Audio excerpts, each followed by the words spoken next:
Ciri-ciri mayat wanita dalam koper merah, terbungkus menyerupai paket. Warga Desa Dadapan, Kabupaten Ngawi digegerkan dengan penemuan sebuah koper merah yang berisi mayat perempuan. Mayat pertama kali ditemukan oleh Yusuf, warga Desa Macanan, Kecamatan Jogorogo, Kabupaten Ngawi.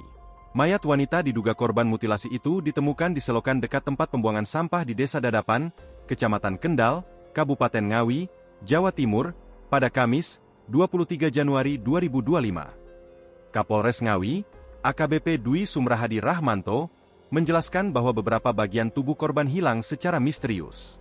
Ia juga menyebut korban berjenis kelamin wanita.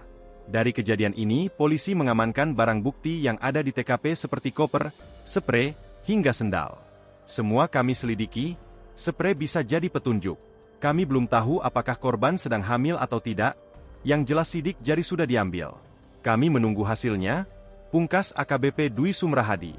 Satuan Reskrim Polres Ngawi mengungkap hasil otopsi mayat perempuan korban mutilasi yang ditemukan dalam koper merah di selokan dekat tempat pembuangan sampah Desa Dadapan, Kecamatan Kendal, Kabupaten Ngawi, Jawa Timur. Harapannya, ada keluarga korban yang mengenali dari ciri-ciri yang disampaikan polisi. Joshua menyatakan, hasil otopsi dan pengamatan fisik korban berjenis kelamin perempuan dengan usia antara 20 hingga 30 tahun. Dari ciri-ciri mayat korban yang kami amati, korban seorang perempuan dengan tinggi badan 152 cm, usia 20-30 tahun, dan warna kulit kuning langsat mengarah putih, ujar Joshua. Tak hanya itu, tim forensik mendapati tindik piercing warna keperakan tepatnya di atas pusar.